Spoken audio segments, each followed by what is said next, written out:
મિત્રો આજની વિડીયોમાં વાત થશે આજે તારીખ 14 ઓગસ્ટથી લઈને 28 ઓગસ્ટ સુધી ગુજરાતમાં કેવું રહેશે હવામાન। નમસ્કાર મિત્રો, આપની સાથે હું છું પિનલગીરી ગોસ્વામી। આજના વેધર એનાલિસિસમાં વાત થશે કયા નવા પરિબળો સર્જાયા છે જે ગુજરાતમાં હવે ધીમે ધીમે વરસાદ આપી રહ્યા છે અને હજુ પણ આગામી 10 થી 12 દિવસ આપણને વરસાદ મળવાનો છે।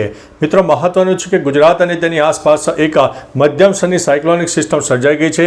ગત 24 કલાકમાં ઉત્તર ગુજરાતના કોઈ વિસ્તારમાં છાંટાછૂટી અથવા તો હળવા મધ્યમ વરસાદી ઝાપટા પણ શરૂ થઈ ગયા છે।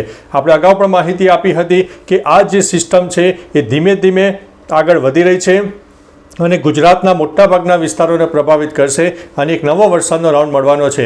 મિત્રો મહત્વનું છે કે આજે તારીખે 14 ઓગસ્ટ છે તો આજે ઉત્તર ગુજરાત, મધ્ય ગુજરાત, દક્ષિણ ગુજરાતના અનેક ભાગોમાં વાદળછાયું વાતાવરણ જોવા મળે, લો ક્લાઉડ ફોર્મેશન જોવા મળે, ભેજનું પ્રમાણ પણ વધારે જોવા મળે, અનેક વિસ્તારમાં છૂટાછવાયા વરસાદની શક્યતા છે। સૌરાષ્ટ્ર અને કચ્છમાં પણ ધીમે ધીમે વાદળછાયું વાતાવરણ સર્જાવાની શક્યતા છે। અત્યારે મિત્રો એક મિક્સ આપણને જોવા મળશે જેમાં કોઈ સમયગાળા દરમિયાન તાપ તડકો ઉઘાડ નીકળે અને કોઈ કલાકનો સમયગાળો એવો હોય કે જેમાં એક આંશિક વાદળોનો રાઉન્ડ અથવા તો લો ક્લાઉડ ફોર્મેશન સર્જાઈ જાય અને જે તે વિસ્તારમાં 5 મિનિટથી લઈને 15 મિનિટ સુધીના વરસાદી ઝાપટા થઈ શકે છે।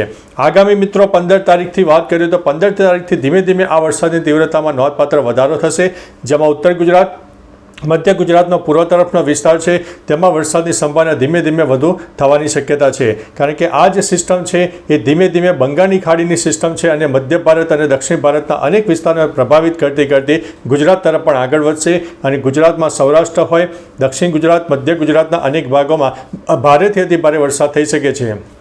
આ જે સિસ્ટમનું રૌદ્ર સ્વરૂપ છે આપણને 16-17 તારીખ બાદ જોવા મળશે અને કહી શકાય કે એક સાર્વત્રિક વરસાદનો માહોલ સર્જાશે અને 26થી લઈને 28 ઓગસ્ટ સુધી આ જે સિસ્ટમ છે તેની વ્યાપક અસર જોવા મળશે। એટલે લાંબા ગાળાની સિસ્ટમ છે, ગુજરાતમાં સારામાં સારો વરસાદ આપે તેવી સિસ્ટમ છે, સાર્વત્રિક વરસાદ પણ આપે તેવી સિસ્ટમ છે। એટલે ગુજરાતીઓએ હવે ચિંતા કરવાના સમાચાર નથી। અત્યારે તાપ તડકો ઉઘાડ હશે, વરાપનો રાઉન્ડ હશે તો ચોક્કસથી તમને આગાહી સાચી નહીં લાગે, પરંતુ મિત્રો આજથી જ ગુજરાતના અનેક ભાગોમાં વાદળછાયું વાતાવરણ જોવા મળવાનું છે અને ધીમે ધીમે આ સિસ્ટમમાં વધારો થવાનો છે। મહત્વનું છે કે આ જે નવી સિસ્ટમ સક્રિય થશે જેમાં 17થી લઈને 28 ઓગસ્ટનો જે સમયગાળો છે તેમાં સૌરાષ્ટ્રને 1 નંબર ઉપર, દક્ષિણ ગુજરાતને 2 નંબર અને મધ્ય ગુજરાતના અનેક ભાગોને 3 નંબર ઉપર ગણીને ચાલવો। આ જે તે વિસ્તારમાં વરસાદની શક્યતા વધુ રહેશે। ઉત્તર ગુજરાત અને કચ્છમાં પણ વરસાદ મધ્યમથી વધુ થઈ શકે તેવી સંભાવના છે। અત્યારે ગુજરાતમાં એવરેજ વરસાદનું પ્રમાણ 63% ઉપર છે તો આ જે વરસાદનો રાઉન્ડ આવશે તેમાં 70% ઉપર ચાલ્યું જાય તેવી સંભાવના છે। સાથે સાથે મિત્રો ભેજનું પ્રમાણ પણ થોડું વધારે છે, ગરમીનું પ્રમાણ થોડું વધારે લાગશે। આગામી હજુ 2 દિવસ ગરમીમાં નોંધપાત્ર વધારો થશે અને બફારાનો પણ અહેસાસ થશે।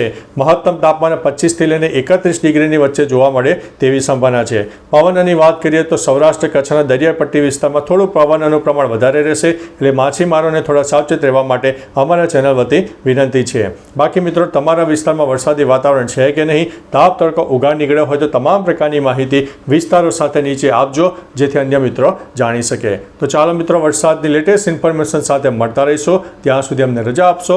નમસ્તે।